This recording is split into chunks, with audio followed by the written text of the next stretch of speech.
great song. Think about the King of Kings. You need to think about that a lot, that you have been drawn close to the King of Kings. Often we think about that, and we lose sight of that, and we get depressed, and we get angered, and you're children of the King. Be encouraged by that. A lady by the name of Jenny Santee wrote an article, "The Secret of Happiness is Helping Others." I'm going to read most of it to you. I may end up reading all of it to you, but anyway, she says there's a Chinese saying that goes, let me turn this on.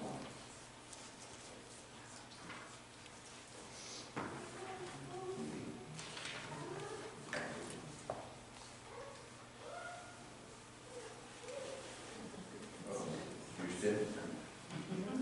Oh, okay. There's a Chinese saying that goes, if you want happiness for an hour, take a nap. If you want happiness for a day, go fishing. If you want happiness for a year, inherit a fortune. If you want happiness for a lifetime, help somebody. For centuries, the greatest thinkers have suggested the same thing. Happiness is found in helping others.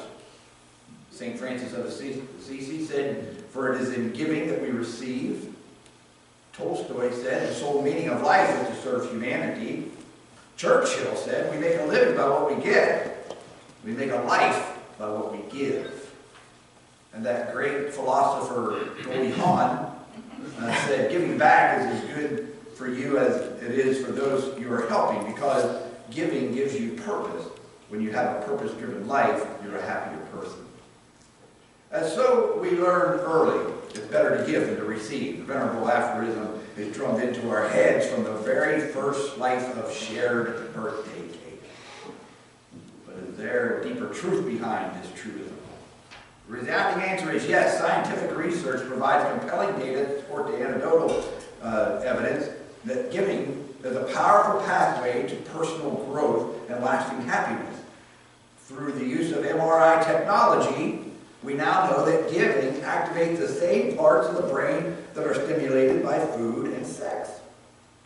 Experiments show evidence that altruism is hardwired into our brain, and it's pleasurable. Helping others may just be the secret to living a life that is not only happier, but also healthier, wealthier, more productive, and meaningful. But it's important to remember that giving doesn't always feel great. The opposite could very well be true. Giving can make you feel depleted, taken advantage of. Well, here are some tips that will help you give until it hurts. Not until it hurts, but until it feels really great. So she suggests several things. One, find your passion. Our passion should be the foundation of our giving. Not how much we give, but how much love we put into our giving. It's only natural that we will care about this and not so much about that, and that's okay. It should not be simply a matter of choosing the right thing, but also a matter of choosing what is right for us. Give your time, more valuable to the receiver and more satisfying for the giver than the gift of money. We don't all have the same amount of money, but we all have the same amount of time on our hands, and give some of that time in helping others. Number 3, give to organizations with transparent aims and results. According to Harvard scientist Michael Norton, he said giving to a cause that specifies what they're going to do with your money leads to more happiness than giving to an umbrella cause where you're not sure where your money is going. Might I add that you know exactly where your money is going as you give to the Lord. It's going into His work. Number 4, find ways to integrate your interests and skills with the needs of others. Selfless giving in the absence of self-preservation instinct easily becomes overwhelming, said Adam Grant, the author of Give and Take. It's important to be otherish, which he defines as being willing to give more than you receive, but still keeping your own interest in sight. Number 5, be proactive, not reactive.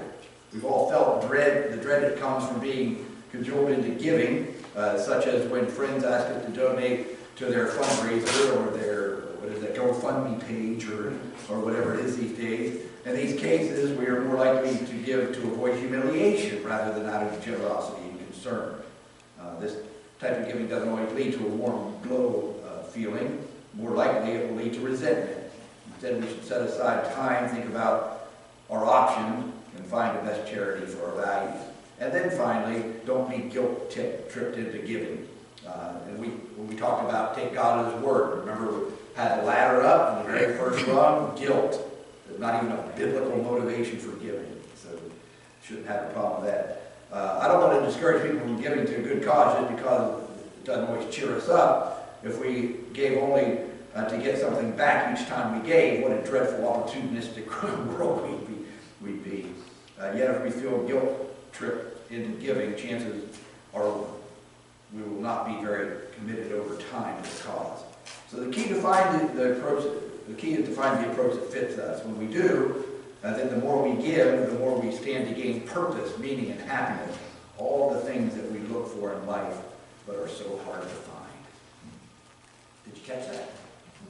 Happiness comes from serving. Now we began this series 5 weeks ago. If Jesus is Lord, and we determined that from the first sermon that yes, indeed, He is Lord, and so therefore, since He is Lord, we're accountable to Him, and there need to be certain things evident in our life, certain characteristics, certain qualities that need to shine through. And so we talked about if Jesus is Lord, I'll give my life to Him.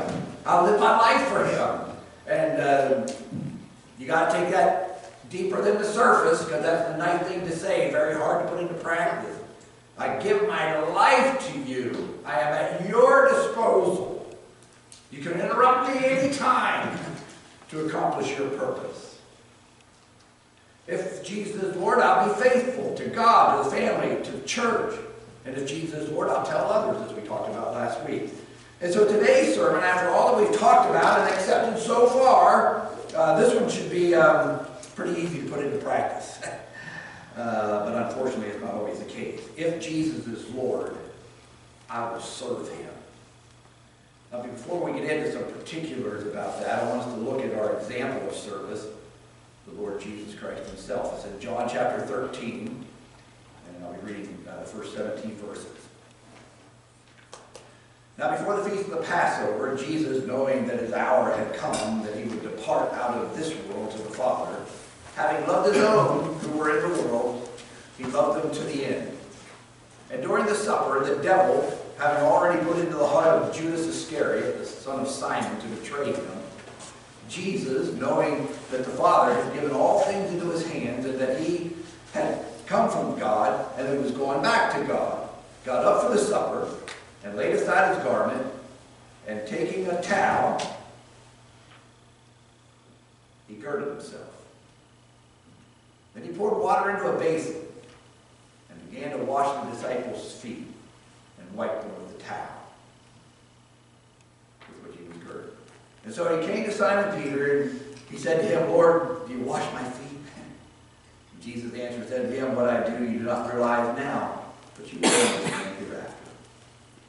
Peter said to him, never shall you wash my feet. And Jesus said to him, if I do not wash you, you have no part with me. Simon Peter said to him, Lord, then wash not only my feet, but also my hands and my head. You can never one-up Jesus. You notice this? Jesus said to him, he who has bathed needs only to wash his feet, so it's completely clean. And you are clean, but not all of you, for He knew who it was who betrayed Him. For this reason He said, not all of you are clean. Now when He had washed their feet and taken His garment and reclined at the table again, He said to them, do you know what I have done for you? You call me teacher and Lord, and you are right, for so I am. If I then, the Lord and teacher, washed your feet, you also ought to wash one another's feet. For I gave you an example that you also should do as I did to you. Truly, truly, I say to you, a slave is not greater than his master, nor is the one who is sent greater than the one who sent him. If you know these things, you are blessed if you do them. So the apostles started to struggle over prestige. Remember that? They thought they were somebody. And in Luke chapter 22, we find out that they were struggling who's going to be greatest in the kingdom of God. James and John's mother came to Jesus and said, you know, please, let one of my sons be on your right, one on your left. And the other guys were just ticked off at that. They couldn't believe they did that, and kind of angry at him. And even lingered into his final hours before his crucifixion, which probably prompted this action in John chapter 13. Now in Palestine, in that day, the roads were unfinished. They were dirt, and ordinary people would walk along those roads in sandals. They were basically soles with some rope to hold them on. That's basically it. So needless to say, those feet collected a lot of dust. And it was the job of the lowest servant in the house to wash the feet of the guests that came into the house. Well, the night that Jesus was arrested, he met with his chosen apostles in an upper room to celebrate Passover and to institute a memorial, which would be a memorial of the fulfillment of the Passover, which was Jesus himself, the Lord's Supper. And so he saw that no one took the time to wash feet. And so he saw water, and he saw a towel, and he went to work. So Jesus did the task that everyone else overlooked and maybe even despised. And in doing that, he left an example of what it truly means to be a servant. And so by washing the apostles' feet, he shows us some things. If Jesus is Lord, we'll have no trouble conforming to his standard of service. So what does it look like? Well, a servant has to have humility. Now, humility in biblical times was despised. If you were humble, you weren't much. And so, but notice that Jesus' disciples were striving to be most powerful, even as Jesus was preparing to leave this earth and ascend back to his Father. Now, you think about it in the church, at times, problems arise in the church because somebody didn't get the right position, right? Perhaps a singer didn't get a solo or a position desired, so they quit the whole music program. A candidate for church leadership maybe didn't get the church approval or passed over for consideration, so they leave the church. An idea is shot down, so they withdraw from church activities. Let me encourage you this morning, when you begin thinking about prestige and rights and position, think about Jesus and a towel and water washing the disciples' feet. We're truly great when we're humble. Because regardless of what you do, if you do it for God, it's something important. In Romans chapter 12, verse 3, the Bible says this, "For through the grace given to me, I say to every one among you not to think more highly of himself than he ought to think, but to think it so as to have sound judgment, as God has allotted to each a measure of faith." So don't think high of yourself. No, that's not what it says. It said don't think more highly of yourself than you ought. See, there's room for esteem in your life. But it should be Christ's esteem in your life. Let him shine through.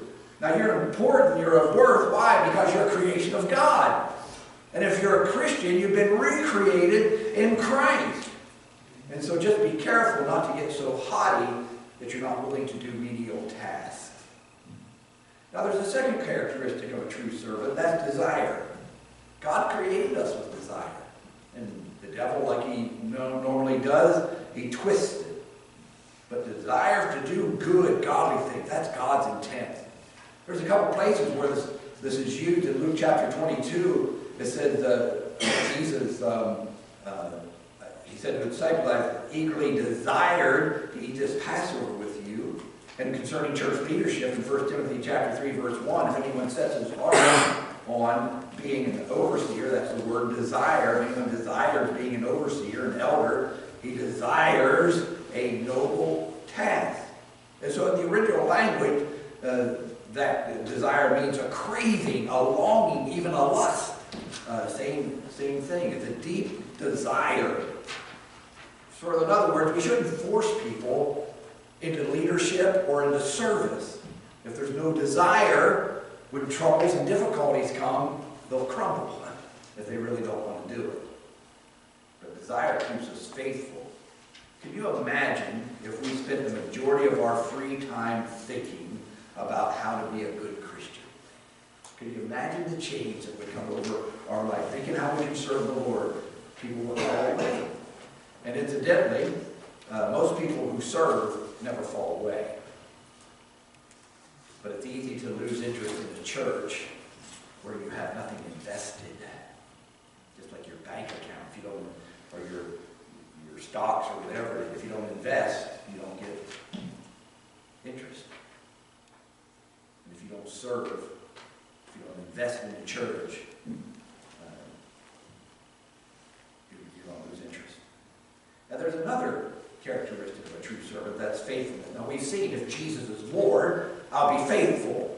But faithfulness, steadfastness, perseverance, committed to a cause, staying true to a cause regardless of the cost. And Jesus calls us to be faithful and reliable. We appreciate reliable people, don't we? Well, God does too, and He expects it. Now, as Christians, don't want you to raise your hand. You know who you are. If you're a Christian today, you are you're a servant. You're a slave. And I believe Jesus at one point called us a doulos. And a doulos, slave, had no thought of his own. He only had the thought of his master. What his master wanted. How's your thought life? Is it one of a doulos? Are your thoughts the thoughts of the master? Realizing the absolute faithfulness of God, do you think He'll let us off the hook with anything less? In Revelation chapter 3, to one of the 7 churches in Revelation, He talked about, he wished that they would be hot or cold, not lukewarm. We should be faithful. We should be faithful or get out, you know. So as servants of the Most High God, let Him count on you. Let His church count on you. And maybe it comes down to what you view as really important in your life. Because you'll do what's important to you. You'll be faithful to what is important to you. And I hope that God's kingdom and God's church are important to you and you serve in it. Well, ask where you can help instead of always sitting around waiting to be asked. Ask where you can help out. Answer the call. Now, we try to be a church where every member is a minister. We're all servants. The reality of doesn't happen all the time. Why? Because the kingdom has so many opportunities to serve. Let me just go through several of them. For instance, the area of Christian education. Can you think of a more important area in the church as educating people in the Scriptures? And so there's always need for that. Nursery. What a tremendous blessing it is for young parents to be able to put children in a secure nursery so that they can worship. And it makes it much more pleasant for us too, doesn't it? Not to hear a screaming baby in the worship time. So step up there and help out. We need older men and women in the faith to come along, step up and come alongside younger people in the faith. And I'm not talking about young in age, I'm talking about young in spirit. To help them become more mature in the faith. People to do that. People in our greeters ministry that we've started. That's a great ministry. First impressions are everything, right? Somebody said that people know within the first 2 minutes of being on your property whether or not they're coming back to your building. And so no one should be out there wandering around looking confused. We ought to always have somebody at the door welcoming people into our building. What about in worship? If you've been blessed with a talent that will help facilitate worship.